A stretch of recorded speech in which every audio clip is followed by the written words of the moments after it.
নমস্কার বন্ধুরা, আজ আমরা আলোচনা করব কর্কট রাশি এবং কর্কট লগ্নের জাতক জাতিকাদের জন্য 1 মার্চ থেকে 7 মার্চ পর্যন্ত সময়টি কেমন যাবে, অর্থাৎ মার্চ মাসের প্রথম সপ্তাহটি কর্কট রাশির কেমন যাবে তা আমরা জেনে নেব। এই সময়ে আপনার রাশির অষ্টম ঘরে সূর্য, মঙ্গল, বুধ ও রাহুর এক শক্তিশালী কিন্তু সমাবেশ ঘটতে চলেছে। এর ফলে কিন্তু আকস্মিক কোনো ঘটনা বা পরিবর্তনের ইঙ্গিত দিচ্ছে, কারণ অষ্টম ঘর হচ্ছে গোপন বিষয়ের স্থান। এখানে লটারি বা পৈতৃক সূত্রে কিন্তু হঠাৎ প্রাপ্তির যোগ থাকলেও এখানে কিন্তু অনেক বড় বড় ধরনেরও কিন্তু অসুখ দেখা যায়। অর্থাৎ এই সময় কিন্তু আপনাকে অবশ্যই সাবধানে থাকতে হবে, বিশেষ করে শারীরিক দিক থেকে। তাছাড়া রাহু ও মঙ্গলের প্রভাবে কিন্তু শারীরিক চোট বা দুর্ঘটনাজনিত কোনো সমস্যা থাকতে পারে। এছাড়াও আপনার রাশির নবম ঘরে শুক্র ও শনির অবস্থান ধর্মীয় কাজে কিন্তু আগ্রহ বাড়বে এবং ভাগ্যোদয় কিন্তু কিছুটা ধীরগতি হবে, কারণ যেহেতু শনি স্বয়ং বসছে নবম ঘরে। এর ফলে ভাগ্যোদয় ধীরগতি হলেও দীর্ঘমেয়াদী কিন্তু সুফল পাবেন। এছাড়াও আপনার দ্বাদশ ঘরে বৃহস্পতির অবস্থান আধ্যাত্মিক উন্নতির পথ প্রশস্ত করবে এবং বিদেশের সাথে যুক্ত কাজে বা দূর ভ্রমণের শুভ ফল কিন্তু আসবে। তবে ব্যয়ের আধিক্য বাড়তে পারে, তাই আর্থিক শৃঙ্খলার দিকে নজর দেওয়া কিন্তু অত্যন্ত প্রয়োজন। তো বন্ধুগণ, আপনারা মনোযোগ সহকারে ভিডিওটি দেখতে থাকুন, আশা করছি অনেকটা উপকৃত হবেন। ভিডিওটি ভালো লাগলে লাইক করবেন, আপনজনদের সঙ্গে আজকের ভিডিওটি শেয়ার করুন। প্রত্যেকটি কাজকর্মের ক্ষেত্রে ভগবানকে স্মরণ করে চলুন, মন থেকে ভালোবেসে একটিবার কমেন্টে জয় শ্রীকৃষ্ণ রাধে রাধে লিখে যান। মনে রাখবেন, ভগবানের জন্য দেওয়া সময় কখনোই বৃথা যাবে না। যারা মুসলিম দর্শক বন্ধু রয়েছেন, কমেন্টে ভালোবেসে মহান আল্লাহর নামটি লিখে যাবেন, কিংবা যারা খ্রিস্টান দর্শক বন্ধু রয়েছেন আপনারা পরম পিতা যিশুর নামটি লিখে যাবেন। তাছাড়া আপনারা যাকে বিশ্বাস করেন বা যে দেবতাকে ভালোবাসেন তার নামটাই কমেন্টে লিখে যাবেন, কারণ ঈশ্বর এক এবং অদ্বিতীয়, কেবলমাত্র নাম ও রূপটাই আলাদা। তো চলুন আজকের আলোচ্য বিষয়ে যাওয়া যাক। তার আগে জেনে নেব কর্কট রাশি এবং কর্কট লগ্নের জাতক জাতিকারা অ্যাকচুয়ালি কেমন টাইপের হন। এরা কিন্তু অত্যন্ত আবেগপ্রবণ হয় এবং এরা পরিবার ও ঘরমুখ হয়। এদের ইনটিউটিভ পাওয়ার কিন্তু অত্যন্ত বেশি থাকে। এছাড়া এরা বাইরের থেকে দেখলে যতটা কঠিন মনে হয়, এরা কিন্তু ভেতরটা কিন্তু এদের অত্যন্ত নরম মনের মানুষ হন এবং মনের দিক থেকে নরম হওয়ার কারণে এরা কিন্তু মানুষের সাথে খুব দ্রুত কিন্তু সম্পর্ক করে ফেলে এবং এদের মাতৃসুলভ স্বভাব। এরা আর্থিক নিরাপত্তা এবং খাওয়ার ও রান্নার প্রতি কিন্তু এদের ভালোবাসা অত্যন্ত থাকে। এছাড়াও এরা কিন্তু দেশপ্রেম ও ঐতিহ্যের প্রতি কিন্তু এদের টান আছে এবং অতীতের প্রতি কিন্তু বিশেষ পরিমাণে টান আছে। অর্থাৎ এরা পুরনো কোনো ছবি, পুরনো কোনো চিঠি বা পুরনো কোনো স্মৃতি খুব যত্ন সহকারে কিন্তু জমিয়ে রাখে। তো চলুন এবার সরাসরি আমরা বিস্তারিতভাবে আলোচনা করব। আপনার রাশির অষ্টম ভাবে সূর্য, মঙ্গল, বুধ ও রাহুর একত্রে অবস্থান করছে। এর ফলে কিন্তু আপনার অষ্টম ঘরে একটি চতুর্গ্রহী যোগ সৃষ্টি করছে। অষ্টম ঘর হলো আকস্মিক পরিবর্তন, রহস্য এবং বিভিন্ন বড় ধরনের বাধা আসার ঘর। তাছাড়া এখানে কিন্তু বিভিন্ন ধরনের রোগও কিন্তু দেখা যায়।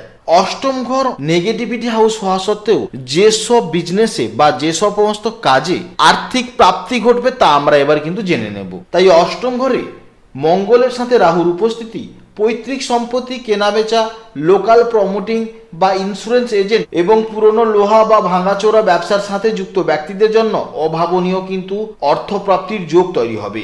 বুধ ও সূর্যের প্রভাবে যারা জ্যোতিষ চর্চা, লোকাল ট্যাক্স কনসালটেন্সি বা ইনভেস্টিগেশন এজেন্সি বা মাটির নিচে যেমন টিউবওয়েল বোরিং বা ড্রেনেজ ঠিকাদারির সাথে যুক্ত, তাদেরও কিন্তু নতুন কোনো বড় প্রজেক্ট কিন্তু আসতে চলেছে। যেহেতু মঙ্গল ও রাহু এই ঘরে অঙ্গারক প্রভাব তৈরি করছে, তাই এটি কিন্তু ঝুঁকিপূর্ণ কাজের মাধ্যমে অর্থ আসবে। তবে গোপনে কোনো লেনদেন বা আইনি ফাঁকি দিলে আর্থিক জরিমানা বা আইনি ক্ষতির মতো কিন্তু আশঙ্কাই হতে পারে। হঠকারী বিনিয়োগে মূলধন হারানোর ভয় থাকে, তাই সতর্ক থাকা অবশ্যই কিন্তু জরুরি। এছাড়া আপনার রাশির নবম ভাবে কিন্তু শুক্র এবং শনির কিন্তু একসাথে অবস্থান করছে। নবম ঘর হলো ভাগ্য, ধর্ম এবং দূর ভ্রমণের স্থান।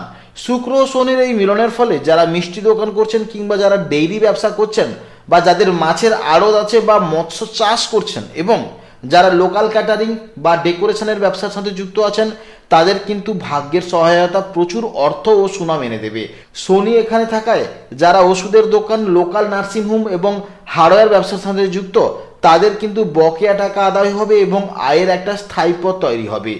শুক্র এখানে উচ্চস্থ হয়, স্থানীয় কিন্তু আপনার পরিচিতি ও ক্লায়েন্টের বেশ বাড়তে চলেছে। নবমস্ত শনি আয়ের গতি কিছুটা ধীর করলেও প্রাপ্তিকে কিন্তু নিশ্চিত ও দীর্ঘমেয়াদী করবে।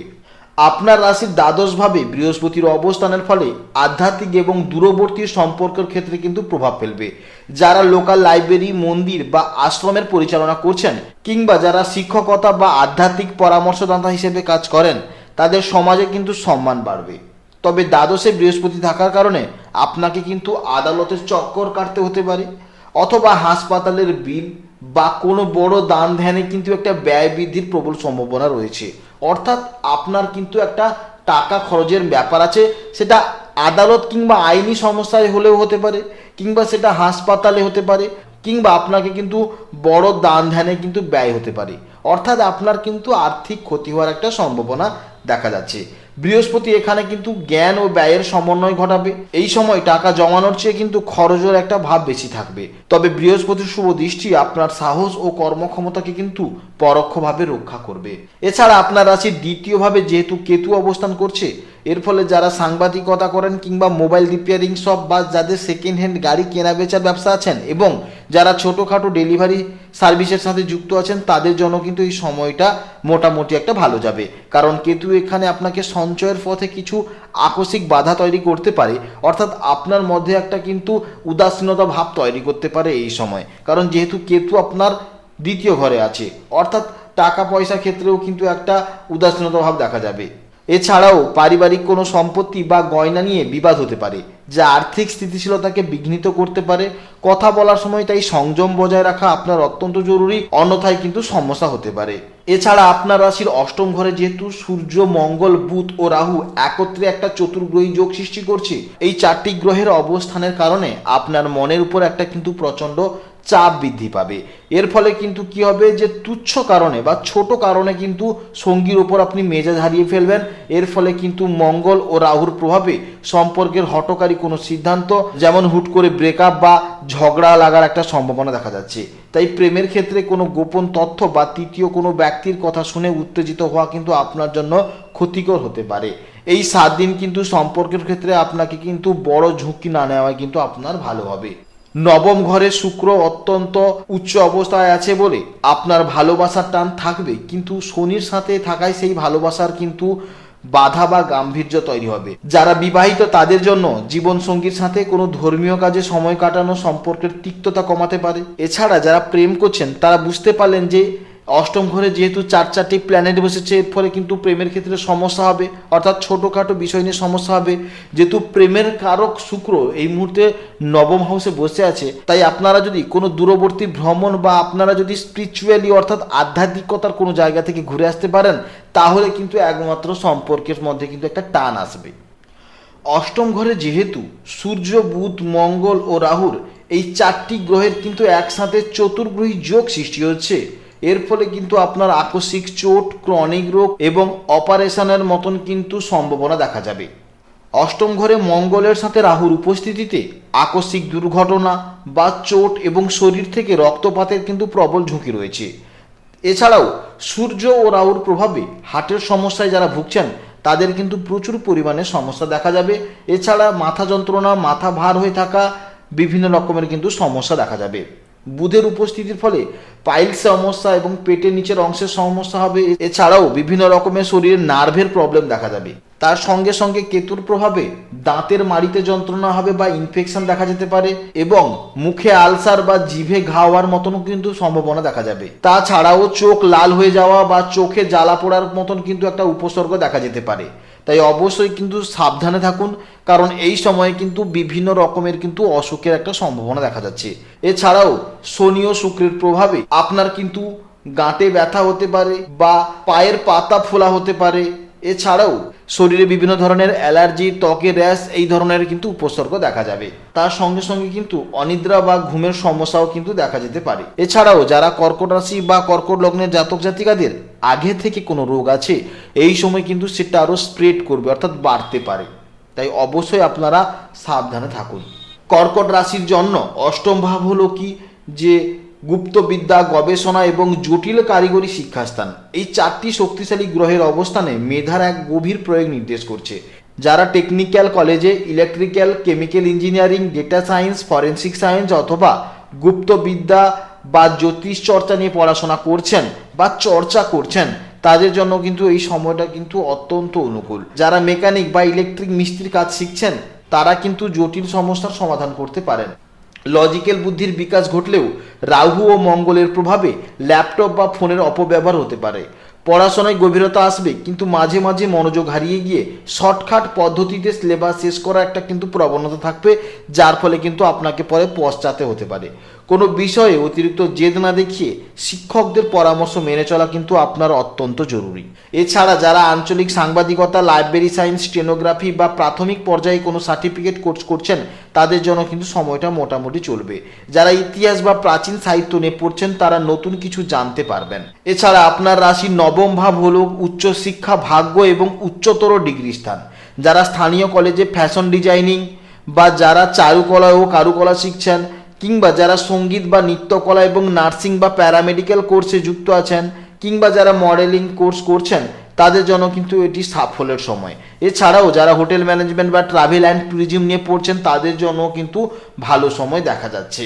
তার সঙ্গে সঙ্গে সংস্কৃত শিক্ষা, ধর্মতত্ত্ব, যোগব্যায়াম বা ফিজিওথেরাপি এবং বিদেশে যাওয়ার প্রস্তুতি বা ভাষা শিক্ষা নিয়ে পড়াশোনা করছেন, তাদের জন্য কিন্তু বৃহস্পতির প্রভাবে কিন্তু ভালো ফল পাওয়া যাবে। সবশেষে বলা যায় যে 1 মার্চ থেকে 7 মার্চের মধ্যে এই সময়কালটি কর্কট রাশির জাতক এবং জাতিকাদের জন্য কিন্তু এক অত্যন্ত সংবেদনশীল, পরিবর্তনশীল এবং ধৈর্যের পরীক্ষা দেওয়ার সময়। আপনার রাশির অষ্টম ভাবে সূর্য, বুধ ও রাহুর সাথে মঙ্গলের শক্তিশালী চতুর্গ্রহী যোগ নির্দেশ করছে যে বড় কোনো ধরনের একটা রূপান্তর বা আকস্মিক পরিস্থিতির মধ্য দিয়ে আপনাকে যেতে হতে পারে। অষ্টম ঘরে মঙ্গলের উগ্রতা এবং রাহুর বিভ্রান্তি আপনার মধ্যে জেদ এবং হঠকারিতা বাড়িয়ে দিতে পারে, যা পেশাগত বা ব্যক্তিগত জীবনে অপ্রত্যাশিত বাধার সৃষ্টি করবে।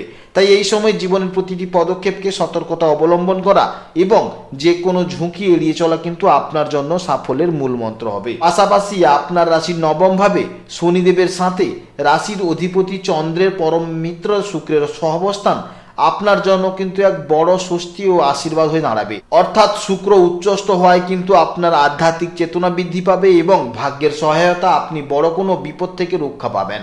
শনি এখানে আপনাকে কর্মে স্থায়িত্ব ও শৃঙ্খলার শিক্ষা দেবে, যা আপনার ভবিষ্যৎ উন্নতির ভিত মজবুত করবে। যদিও কেতুর প্রভাবে পারিবারিক ক্ষেত্রে সামান্য ভুল বোঝাবুঝি বা কথাবার্তায় রুক্ষতা তৈরি হতে পারে, কিন্তু দ্বাদশ ঘরে দেবগুরু বৃহস্পতির অবস্থান আপনার মানবিক গুণাবলী ও ত্যাগের মানসিকতাকে জাগ্রত রাখবে। এছাড়া অন্যদিকে উচ্চশিক্ষা ও গবেষণামূলক কাজের ক্ষেত্রে অষ্টম ও নবম ঘরের এই গ্রহবিন্যাস আপনাকে কিন্তু নতুন গভীরতা প্রদান করবে। প্রেমের ক্ষেত্রে অষ্টমস্ত গ্রহপুঞ্জের তীব্রতা মাঝে মাঝে কিন্তু মানসিক অস্থিরতা বা অবিশ্বাসের জন্ম দিলেও নবমস্ত শুক্রের প্রভাবে পুনরায় কিন্তু সম্পর্কে মাধুর্য খুঁজে পাবেন। অর্থাৎ আপনাকে দূরবর্তী কোথাও ভ্রমণ করে আসতে হবে কিংবা আধ্যাত্মিক কোনো জায়গা থেকে ঘুরে আসতে হবে, তবে কিন্তু আপনার দাম্পত্য জীবন এবং প্রেম জীবন দুটোই কিন্তু ঠিক হয়ে যাবে। শারীরিক দিক থেকে কিন্তু বিভিন্ন সমস্যায় পড়তে চলেছেন, অর্থাৎ বিভিন্ন রকমের অসুস্থতা দেখা দেবে এই সময়। তবে যদি আপনি গ্রহদের এই শক্তিশালী প্রভাবকে বুঝে নিজের ক্রোধ ও বাণীর উপর নিয়ন্ত্রণ রাখতে পারেন, তবে এই 7 দিন আপনার জীবনে বড় কোনো কিন্তু জটিল সমস্যা কিন্তু সমাধান হয়ে যেতে পারে। মহাজাগতিক এই শক্তিশালী গ্রহবিন্যাসের প্রভাবে আপনার জীবনের বাধা কাটিয়ে সাফল্য, শান্তি ও সুস্বাস্থ্যে ভরে উঠুক। আপনি ভালো থাকুন, সাবধানে থাকুন এবং সুস্থ থাকুন। জয় রাধে রাধে।